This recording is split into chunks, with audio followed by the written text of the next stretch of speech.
Yes. Okay.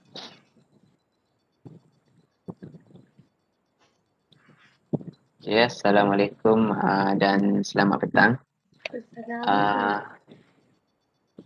Sihat ke? Sihat, Alhamdulillah. Okay. Nak tanya makan pun tak boleh kan sebab puasa. Betul-betul. Lain okey ke? Mak sekarang okey lah sebab dia tak lebat lagi. Okay, sebelum tu saya perkenalkan diri saya terlebih dahulu lah. Saya Rizalman bin Rozi, boleh panggil Rizal, dan hari ini saya sebagai kaunselor anda lah. Seterusnya boleh tak perkenalkan diri dan sedikit tentang latar belakang? Okey. Assalamualaikum. Nama saya Nurul Syafina binti Azhar. Saya tinggal dekat Kedah iaitu area Kuala Nerang. Lepas tu saya ada 3 orang adik-beradik. 2 perempuan dan 1 lelaki. Saya study sekarang course counselling di UUM semester 4. Itu good. Adik-beradik lelaki ke perempuan? Seorang lelaki, 2 perempuan. Dan saya anak ketiga. Okey. Oh, anak ketiga. Jadi ada apa-apa tak nak tanya berkenaan latar belakang saya ke yang nak tahu? Boleh tak? Boleh perkenalkan pula diri kaunselor. Saya tak kenal. Apa? Boleh perkenalkan diri kaunselor, saya tak kenal. Oh, saya nama Rizalman bin Razi, boleh panggil Rizal. Berumur 22 tahun. Asal dari Kelantan. Latar belakang keluarga ada adik seorang dan tinggal dengan mak saya.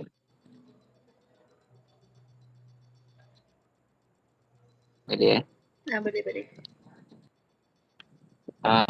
Sebelum tu saya nak tanyalah, berdiri dengan sesi kaunseling ke sebelum ni? Pernah waktu semester 1 tapi dah lama kan. Lupa sikit. Sesi individu ke kelompok? Individu. Dengan siapa tu? Dengan senior ke ataupun memang dengan kaunselor di UUM ke? Dengan kaunselor pelatih. Oh, kaunselor pelatih. Dalam sesi tu sempat habiskan sesi tak? Maksudnya macam Habis buat dalam 3 sesi macam tu. pengalaman kan dalam buat sesi kaunseling ni. Jadi boleh tak saya tanya, pada pandangan awak, apa yang awak tahu tentang sesi kaunseling dan pandangan awak tentang sesi kaunseling? Okay. Pada pendapat saya faham bahawa dia membantu klien dalam menyelesaikan masalah, tapi bukan kaunselor tu yang buat masalah, yang menyelesaikan masalah, tapi dia bagi jalan penyelesaian kepada klien. Oh betul, bagus. Ya betul tu, sebenarnya dalam sesi kaunseling ni kita bukanlah memberi jawapan kepada klien, tetapi kita cuma membimbing dan membantu klien tu untuk selesaikan masalah yang dihadapi lah. Jadi saya akan terangkan sedikitlah berkenaan sesi kaunseling individu ni. Sesi kaunseling individu ni dia tertakluk kepada akta kerahsiaan. Setiap sesi kaunseling dia ada akta kerahsiaan di mana setiap isu atau perkongsian yang dikongsikan oleh klien akan dirahsiakanlah oleh kaunselor. Tetapi ada tetapi juga tetapi sekiranya apa-apa isu atau dalam perkongsian itu dapat apa orang kata memudaratkan klien atau diri saya sendiri sebagai kaunselor ataupun orang di sekeliling klien tersebut, saya bolehlah melaporkan kepada pihak-pihak tertentu. Contohnya macam Finas, saya panggil Finas boleh tak? Boleh. Okey, contohlah Finas, sebagai contoh Finas ada masalah, ada rasa nak cederakan diri ke, kalau benda macam tu saya terpaksalah maklumkan kepada pihak-pihak tertentu. Faham kan? Faham? Okey, jadi lepas dengar ni, Finas rasa nak teruskan ke tak? Sebab klien dia berhak untuk buat keputusan sama ada dia nak teruskan sesi atau nak berhenti melakukan sesi ataupun dia rasa macam nak tukar kaunselor ke. Jadi Finas rasa macam mana? Saya rasa boleh teruskan tu. Okey, boleh eh. Uh,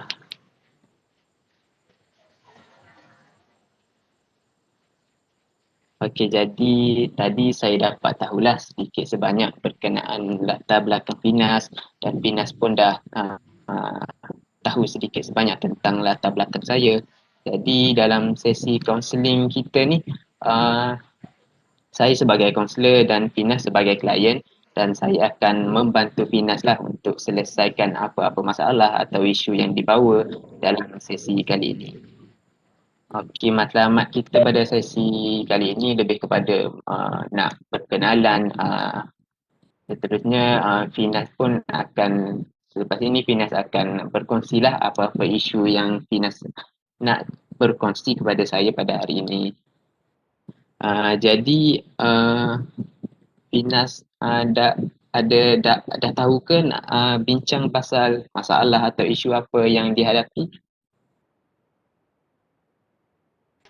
Jadi saya ada satu isu. Ada ke tak? Kurang jelas sikit. Ya, tak pula. Cepat. Tapi boleh dengar je, cuma kurang jelas. Okey. Tak apa, cuba teruskan. Saya ada satu masalah ataupun isu berkaitan dengan kawan. Mhm. Ini cerita dia. Saya macam tak puas hati lah kalau macam kita keluar dengan kawan tu. Dia selalu macam pentingkan phone dia daripada kita. Itu diri saya lah. Macam rasa terabai sangat-sangat. Boleh saya tahu kawan tu memang berkawan sekarang ke ataupun dah lama? Kawan tu dah lama dah. Cuma macam kami terpisah sebab belajar. Dia tak sambung belajar tapi dia dah bekerja. Macam saya sambung belajar macam tu dia berpisah.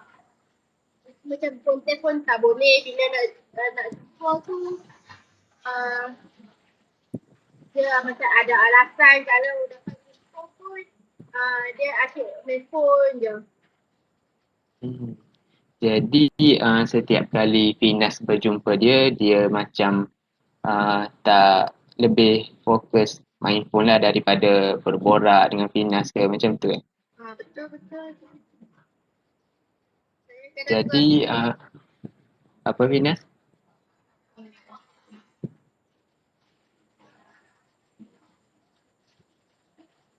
Teruskan. Macam lama-lama tu bila keluar dengan tu saya rasa bosan lah dengan dia.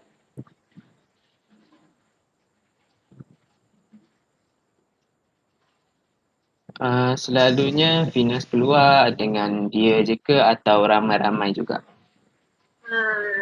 Biasa kedua je.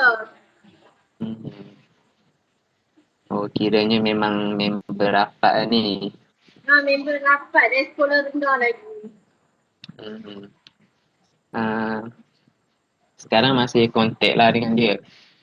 Dah jarang dah kontak dengan dia sebab dia pun bagi alasan bekerja. bila last berjumpa dengan dia? Jumpa dia last bulan lepas tu.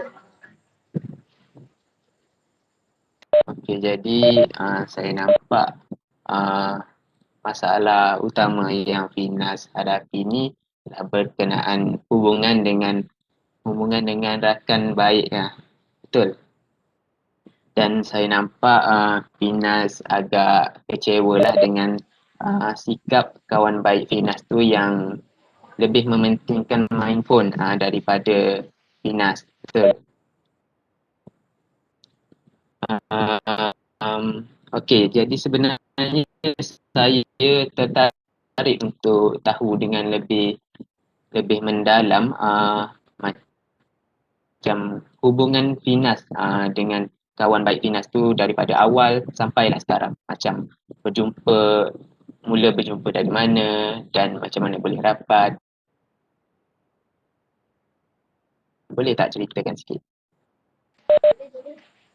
Saya kenal dengan dia tu waktu sekolah rendah, waktu tengah sekali lah. Dia macam tak dapat dia, saya selalu kawan dengan dia, keluar dengan dia, sampai sekolah menengah. Lepas tu, bila dia dalam susah, saya tolong. Bila macam gila-gila lah kalau dia susah, saya tolong. Macam tu lah. Cuma waktu dia dah bekerja ni kot, mungkin dia ada orang kata kewangan dia dah cukup. Saya still lagi belajar kan. Belajar kewangan tak ada. Dia macam nak kata berlagak tu taklah sangat. Dia macam nampak saya ni macam orang rendah lah. Dia macam nak kawan orang yang ada duit banyak. Macam tu lah.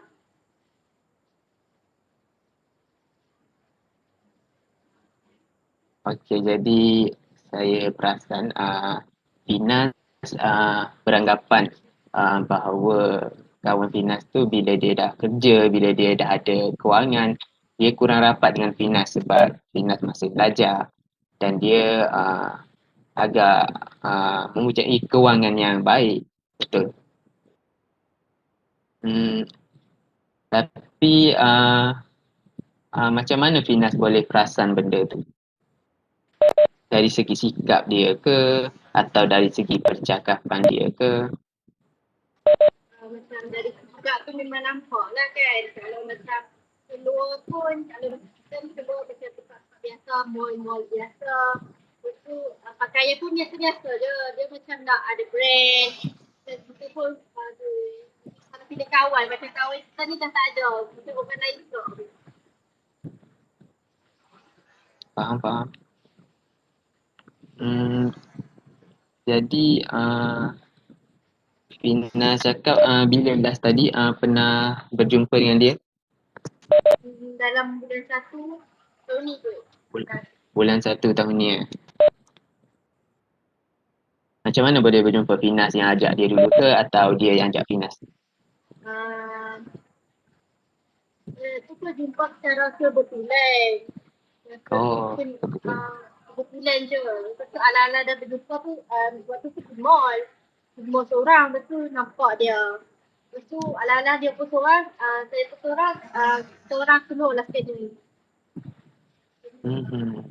Dia macam lebih ke punya, kita macam lebih rasa terabai lah.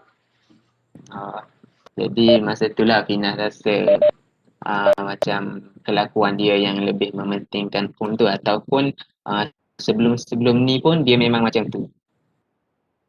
Sebelum ni kalau macam sebelum ni lah kan, kalau masa dia keluar jumpa member, dia akan tinggalkan phone dia. Phone tu lah.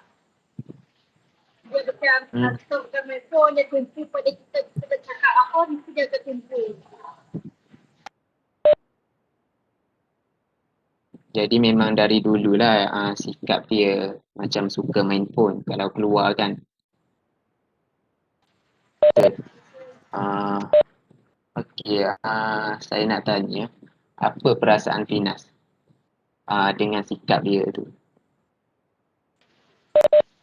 Perasaan kecewa tu memang ada lah kan. Saya bohong lah kalau ada perasaan kecewa tu. Lepas tu sedih tu ada sebab kawan yang dulu tu permainan kita dah berubah. Tak macam dulu lah. Betul? lagi Dia rasa macam dah tak ada kawan. Kita adalah.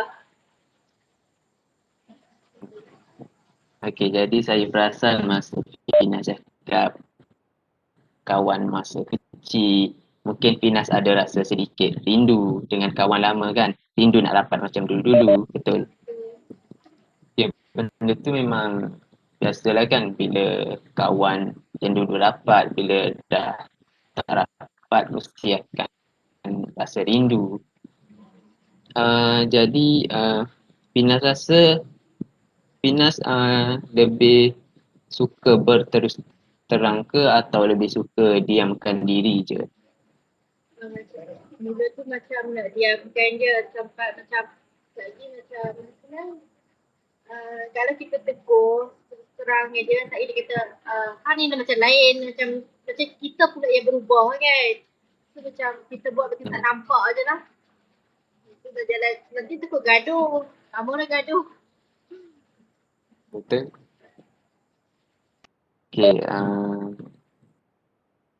Finas rasa apa yang Finas rasa boleh buat untuk perbaiki ke hubungan Finas dengan dia? Apa yang Finas rasa boleh buat?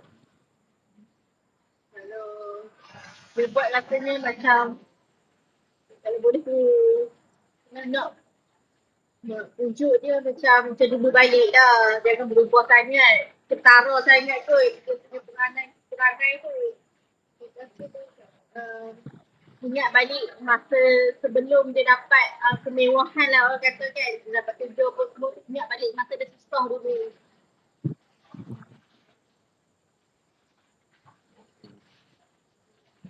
Jadi Finas rasa dengan berterus terang lah dengan cara yang baik kan. Berterus terang dengan cara yang baik supaya dia sedar, betul?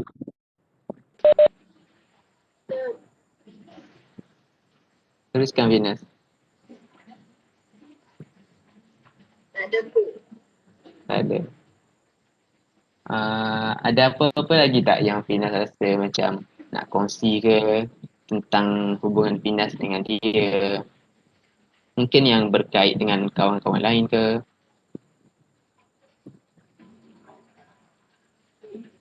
Macam dari segi persahabatan Finas dengan member-member lain, okey. Yang member lain okey lah. Sekarang lah. Kata sekarang okey lah. Cuma dia yang paling rapat kan. Bila rapat ni, bila dia macam hilang berubah tu, rasa hilang. Jadi walaupun Finas tak rapat dengan dia, tapi dengan member-member lain masih rapat lah. Kiranya tak ada lah, tak kontak semua terus kan. Rapat lagi lah. Okey. Jadi dia ni duduk area dekat dengan kawasan rumah Finas kan? Sampai sekarang pun. Dia dekat kampung sebelah. Tapi sekarang dia dah bekerja kan. Dia hijrah dah dekat Sintani sekarang. Dia tak jumpa dah. Okey, sebab dia berpindah lah, jarang jumpa kan.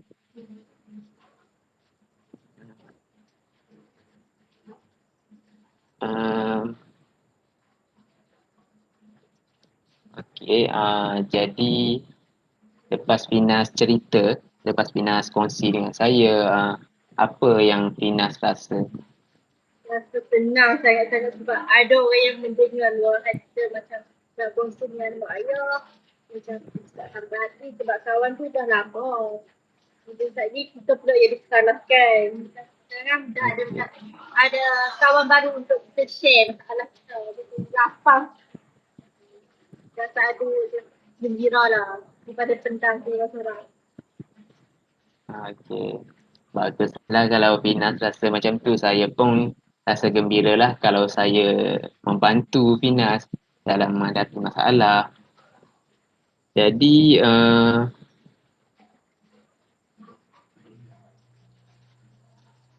Finas rasa lepas sesi kaunseling ni apa yang Finas rasa nak buat berdasarkan masalah tadi, masalah Finas dengan kawan baik tu. Finas rasa apa yang Finas nak buat lepas habis sesi ni? Lepas sesi So, macam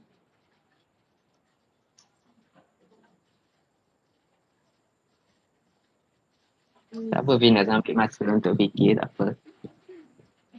macam nak macam dulu lah, macam tak nak ambil hati lah apa yang dia buat tu.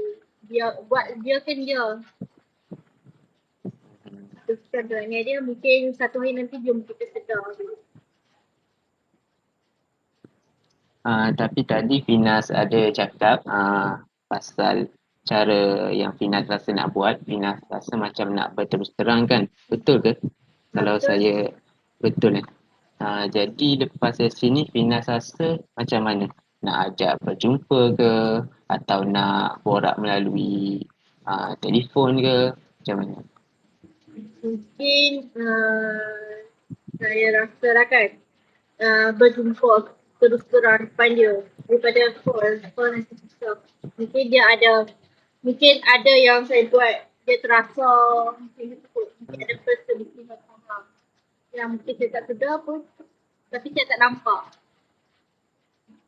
Betul, mungkin kadang-kadang kita rasa orang tu je ada salah dan kita tak perasan. Mungkin kita pun ada perkara yang membuatkan dia terasa, betul kan? Jadi cara yang terbaik adalah berbincang lah macam yang Finas bagi tahu tadi. Finas nak berbincang dengan dia, berjumpa secara bersemuka kan. Jadi benda tu perkara yang baik lah dan Finas saya rasa Finas keputusan yang Finas buat tu adalah keputusan yang baik lah. Jadi saya rasa sesi kaunseling kita ni setakat ini saja sebab kita pun kesuntukan masa. Jadi kita akan berjumpa lah pada sesi pada akan datang. Okey Finas, Okey. Jadi boleh. itu saja. Terima kasih Finas.